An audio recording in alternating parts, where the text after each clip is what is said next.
வணக்கம். மாலை முரசு செய்திகளை விரிவாக பார்ப்பதற்கு முன் தலைப்புச் செய்திகளை பார்க்கலாம். முதலமைச்சர் விஜய் தலைமையில் இன்று மாலை தவிக கூட்டணி கட்சிகள் கூட்டம். இடைத்தேர்தலை எவ்வாறு எதிர்கொள்வது, கூட்டணிக்கு பெயர் வைப்பது உள்ளிட்ட விவகாரங்கள் குறித்து முதலமைச்சர் விஜய் முக்கிய ஆலோசனை.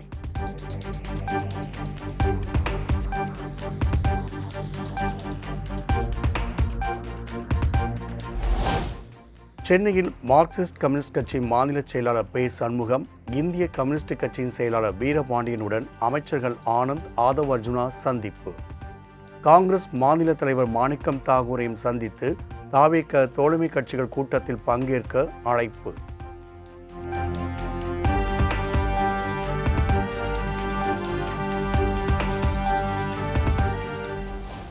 தவிக கூட்டணி கட்சிகள் கூட்டத்தில் காங்கிரஸ், விசிக, ஐயுஎம்எல், மதிமுக பங்கேற்பு. அந்தந்த கட்சி தலைவர்கள் அறிவிப்பு.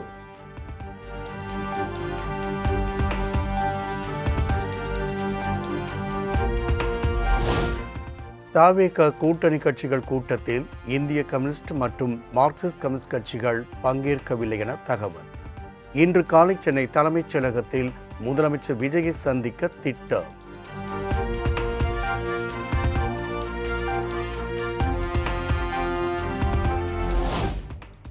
சென்னை தலைமைச் செயலகத்தில் முதலமைச்சர் விஜய் தலைமையில் நடைபெற்ற IAS, IPS மாநாடு நிறைவு.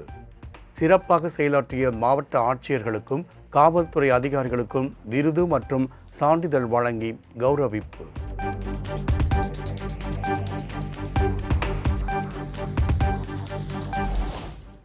வனத்துறை அதிகாரிகளுடன் முதலமைச்சர் விஜய் முக்கிய ஆலோசனை. சுற்றுச்சூழல், வனத்துறை நிர்வாகம் உள்ளிட்ட விவகாரங்கள் குறித்து கேட்டறிந்ததாக தகவல்.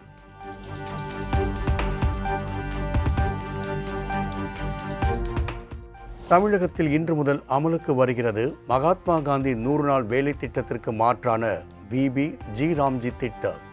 திட்டத்தை செயல்படுத்துவதற்கான விதிகளை உருவாக்கி தமிழ்நாடு அரசு அரசாணை வெளியீடு.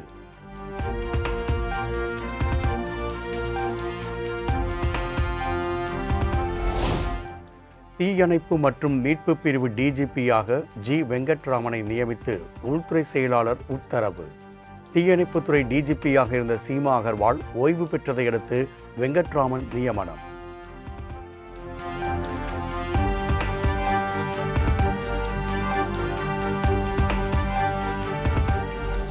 பொது மற்றும் மறுவாழ்வுத்துறையின் செயலராக காக்கர்லா உஷா IAS நியமனம்.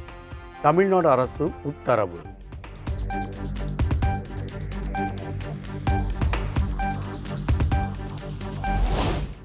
SIR மூலம் வாக்காளர் பட்டியலில் பெயர் சேர்த்தல் மற்றும் நீக்குதல் திட்டத்திற்கு எதிர்ப்பு. திமுக உள்ளிட்ட 23 எதிர்க்கட்சிகள் உச்ச நீதிமன்ற தலைமை நீதிபதி சூரியகாந்திற்கு கடிதம்.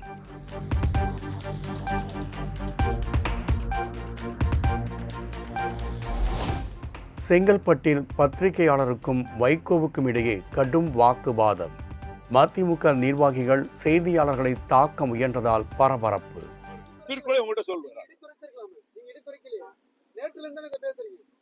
ஏங்க, ஒரு கட்சி கூட்டணியில இருந்துகிட்டு அவங்கள பத்தி கண்டம் பண்றது அது நாகரிகமா? அது நாகரிகமா? தோழர், நீங்க எத்தனை கேள்வி வேணா கேளுங்க, இன்னும் 1 மணி நேரம் கேளுங்க, நான் பதில் சொல்லுவேன். என் கேள்விக்கு நீங்க பதில் சொல்லணும். நீங்க எந்த பத்திரிகை, அதுக்கு பதில் சொல்லுங்க. இல்ல எந்த பத்திரிகை சொல்லுங்க, கேக்குறீங்கல்ல? நான் பதில் சொல்ல வேண்டிய அவசியம் இல்ல. உங்க கேள்விக்கு நான் பதில் சொல்ல வேண்டிய அவசியம் இல்ல. இந்த பாருங்க, நீங்க திட்டமிட்டுக்க வந்திருக்கீங்க. நீங்க குழப்பம் பண்றதுக்காக வந்திருக்கீங்க. ஆமா, குழப்பம் பண்றதுக்காக வந்திருக்கீங்க. இங்க உங்களுக்கு வேலை கிடையாது. என்ன இருக்கீங்க? வேலை கிடையாது. வெளியே போகலாம், வெளியே போகலாம். வேணும்னாரு வெளியே வெளியே அனுப்பு, வெளியே அனுப்பு. திடீர்னு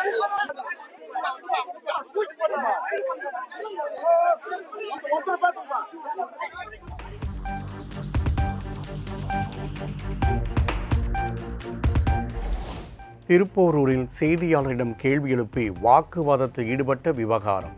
பத்திரிகையாளர் மன்றம் கடுமையாக விமர்சித்திருந்த நிலையில் வருத்தம் தெரிவித்தார் வைகோ.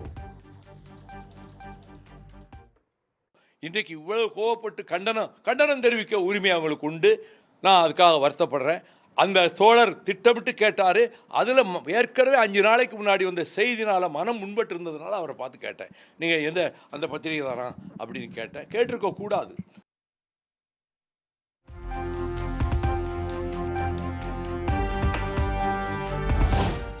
மூன்று மாதத்தில் உள்ளாட்சி தேர்தல், 6 மாதத்தில் இடைத்தேர்தல், 3 ஆண்டுகளின் நாடாளுமன்ற தேர்தல் என எல்லா தேர்தலும் வரும்.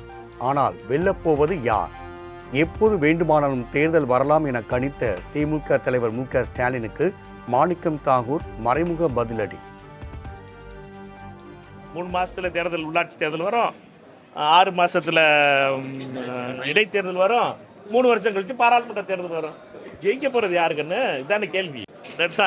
தேர்தல் வரும், ஆனா ஜெயிக்க போறது இந்த கூட்டணியா இருக்க போகுது. இந்த கூட்டணி ஏனென்றால் மிகப்பெரிய அளவில் ஊழல் லஞ்சம்ங்கிறத இந்த கடந்த 45 நாட்களில் மிகப்பெரிய அளவில் குறைக்கப்பட்டிருக்கு அப்படிங்கிறது ஒரு பெரிய விஷயமா மாற்றமா பார்க்குறோம்.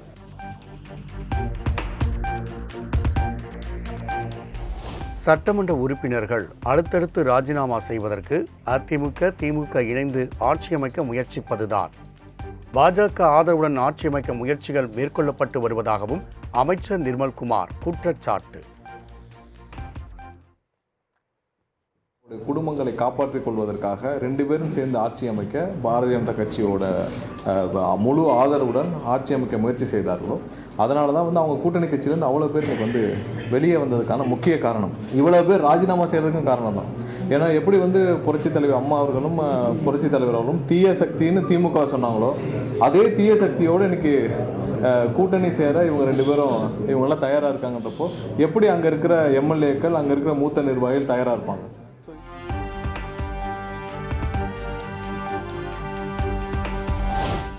அதிமுக பொதுச் செயலாளர் எடப்பாடி பழனிசாமிக்கு எதிராக முன்னாள் அமைச்சர் SP வேலுமணி மீண்டும் போர்க்கொடி.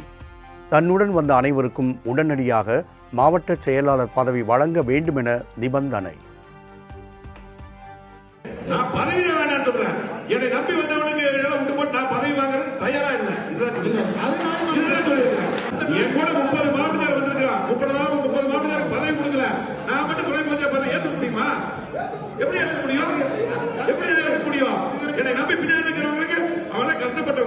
வீரமணி, தங்கமணி, விஜயபாஸ்கர், CV சண்முகம் இந்த மாவட்டத்துடைய ஜாம்பவானுங்க கட்சி வளர்ந்தவங்க செலவு பண்ணி அவங்களுக்கெல்லாம் பதவி கொடுக்கல.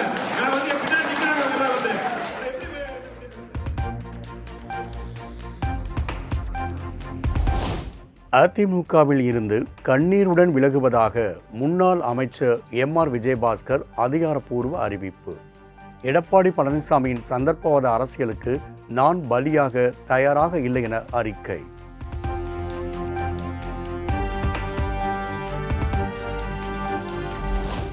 ஐந்து மாவட்ட அதிமுக நிர்வாகிகளுடன் ஜூலை 3, 4ஆம் தேதிகளில் அதிமுக பொதுச் செயலாளர் எடப்பாடி பழனிசாமி ஆலோசனை. செங்கல்பட்டு, வேலூர், திருவண்ணாமலை, அரியலூர், பெரம்பலூர் மாவட்ட நிர்வாகிகள் பங்கேற்பார்கள் என தகவல்.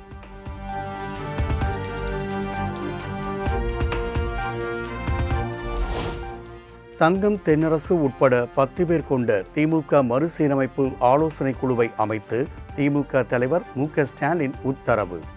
கீதா ஜீவன், சக்கரபாணி, சிவசங்கர், தமிழரசி ரவிக்குமார், MM அப்துல்லா, பரந்தாமன், எழிலன், முரசொலி, SKB கருணாவும் குழுவில் இடம்.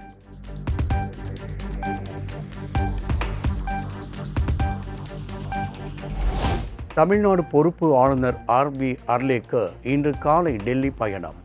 தமிழகத்திற்கு முழுநேர ஆளுநராக நியமிக்கப்படலாம் என தகவல் வெளியாகியுள்ள நிலையில் உள்துறை அமைச்சர் அமித்ஷாவை சந்திக்க உள்ளதாக தகவல்.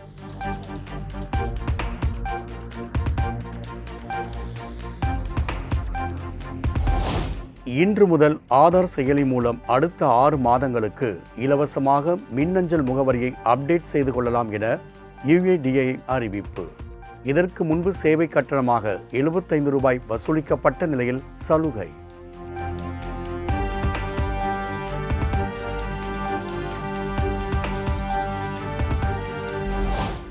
லஞ்ச ஒழிப்புத்துறை அதிகாரிகள் மேற்கொண்ட சோதனையில் ₹40 லட்சம் ரொக்கம், டிஜிட்டல் ஆவணங்கள் கைப்பற்றப்பட்ட விவகாரம். விசாரணைக்கு நேரில் ஆஜராக திமுக முன்னாள் அமைச்சர் ஏவா வேலுவுக்கு சம்மன்.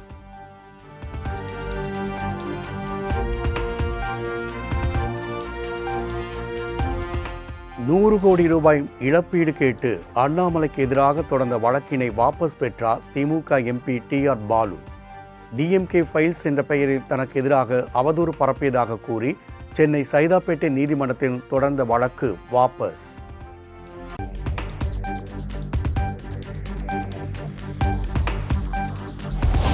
நிரந்தர அங்கீகாரம் பெற்றுத் தருவதாக கூறி தனியார் பள்ளிகளிடம் 200 கோடி ரூபாய்க்கு மேல் மோசடி செய்ததாக தொடரப்பட்ட வழக்கு.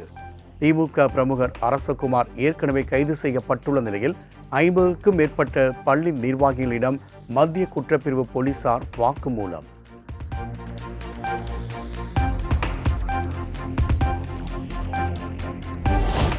கன்னியாகுமரியில் அணுக்கனிம சுரங்கம் அமைப்பதற்கான நில ஒதுக்கீட்டு அனுமதி நீட்டிப்பு. 1144 ஹெக்டேர் பரப்பளவிலான நில ஒதுக்கீட்டு ஆணையை மேலும் ஓராண்டுக்கு நீட்டித்து தமிழ்நாடு அரசு அரசாணை.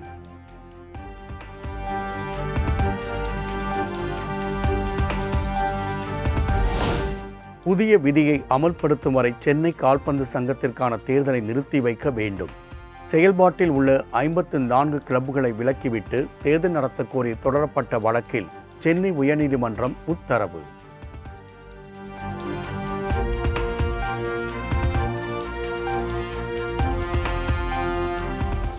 திருச்செந்தூர் சுப்பிரமணிய சுவாமி கோவிலில் செல்போன்களுக்கான தடை விதிப்பு இன்று முதல் அமல். சோதனையின் போது பக்தர்களிடம் கைபேசிகள் கண்டறியப்பட்டால் கைப்பற்றி பாதுகாப்பு வைப்பகங்களில் ஒப்படைக்கப்படும் என அறிவிப்பு.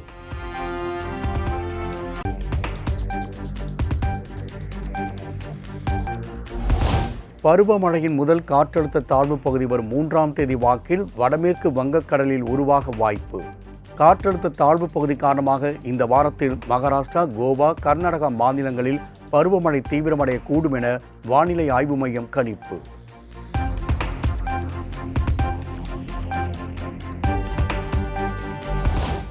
கோவை மாவட்டத்தின் மலைப்பகுதிகள் மற்றும் நீலகிரி, தேனி மாவட்டங்களில் வரும் 3ஆம் தேதி கனமழை பெய்யும். தமிழகம், புதுச்சேரி, காரைக்காலில் ஜூலை 4 முதல் 6ஆம் தேதி வரை மிதமான மழைக்கு வாய்ப்புள்ளதாகவும் வானிலை ஆய்வு மையம் கணிப்பு.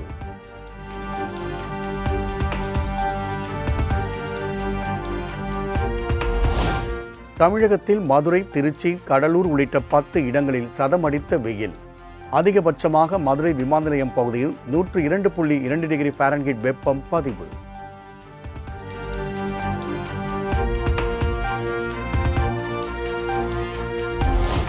மேற்காசிய நிலவரம் குறித்து ஈரான் அதிபருடன் பிரதமர் மோடி தொலைபேசியில் உரையாடல். பேச்சுவார்த்தை மூலமே அனைத்து பிரச்சனைகளும் தீர்க்கப்பட வேண்டும், அமைதி, ஸ்திரத்தன்மைக்கான முயற்சிகளை தொடர வேண்டும் என வலியுறுத்தார்.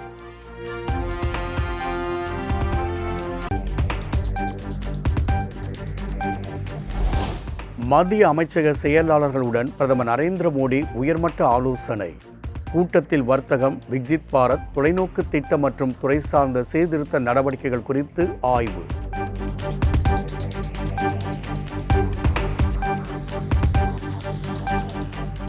பெட்ரோல், டீசல் விற்பனை மீதான கட்டுப்பாடுகள் இன்று முதல் தளர்வு. மேற்காசிய போர் பதற்றம் குறைந்து வரும் நிலையில் மத்திய பெட்ரோலியத்துறை அமைச்சகம் அறிவிப்பு.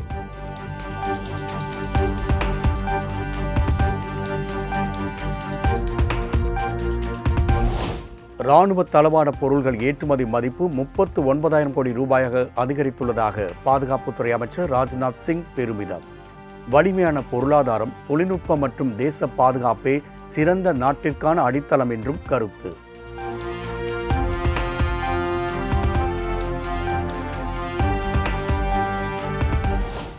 இந்திய இராணுவ தளபதி உபேந்திர திவேதி பதவிக்காலம் நிறைவடைந்ததை அடுத்து பிரியா விடை கொடுத்த இராணுவ வீரர்கள்.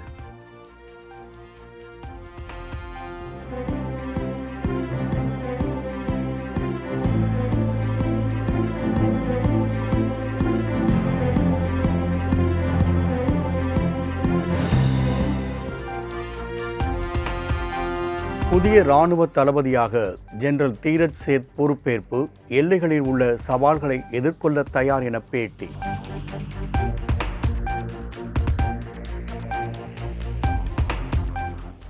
டெல்லியில் புதிய மின்சார வாகன கொள்கை இன்று முதல் அமல். இந்த புதிய கொள்கை 2030 மார்ச் மாதம் வரை நடைமுறையில் இருக்கும் என அம்மாநில முதலமைச்சர் ரேகா குப்தா அறிவிப்பு.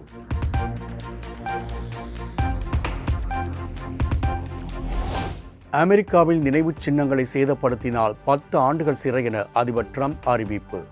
தலைநகர் வாஷிங்டனில் உள்ள சிலைகள், நீரூற்றுகள், நினைவுச் சின்னங்களை பாதுகாப்பு படை உன்னிப்பாக காவல் காப்பதாகவும் தகவல்.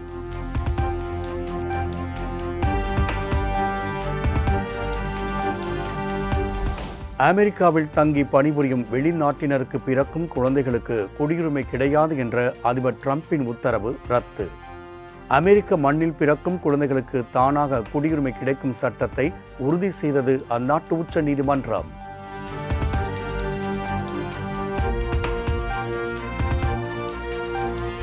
ஃபிஃபா உலகக்கோப்பை கால்பந்து தொடரில் நார்வே அணி அபார வெற்றி. 1-2 என்ற கோல் கணக்கில் ஐவரி கோஸ்டை வீழ்த்தி அசத்தல்.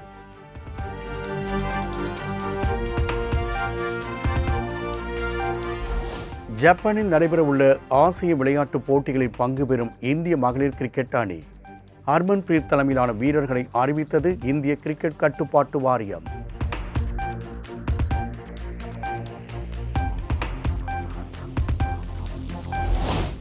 மகளிர் T20 உலகக்கோப்பை தொடரின் முதல் அரையிறுதிப் போட்டியில் வெஸ்ட் இண்டீஸை வீழ்த்தி இறுதிப் போட்டிக்கு முன்னேறியது ஆஸ்திரேலியா. 13 ஓவர்களில் இலக்கை எட்டிய ஆஸ்திரேலிய அணி 8வது முறையாக ஃபைனலுக்கு முன்னேறி அசத்தல்.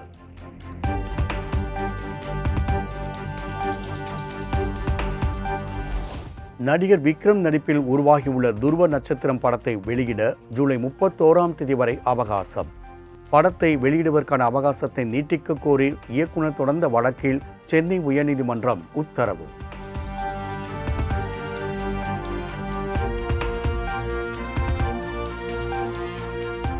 பராசக்தி படத்திற்கு சம்பள பாக்கி இருப்பதாக தயாரிப்பு நிறுவனமான டான் பிக்சர்ஸ் நிறுவனம் மீது இயக்குனர் சுதா கொங்கரா வழக்கு. 8,39,00,000 ரூபாய் செலுத்த கோரிய நிலையில் ஜூலை 8ஆம் தேதிக்குள் பதிலளிக்குமாறு சென்னை உயர்நீதிமன்றம் உத்தரவு.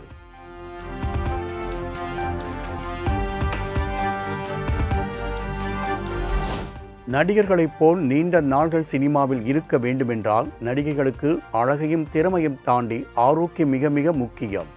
சோம்பேறித்தனம் பார்க்காமல் பெண்கள் அனைவரும் கட்டாயம் உடற்பயிற்சி செய்யுங்கள் என நடிகை ராஷ்மிகா மந்தனா அட்வைஸ்.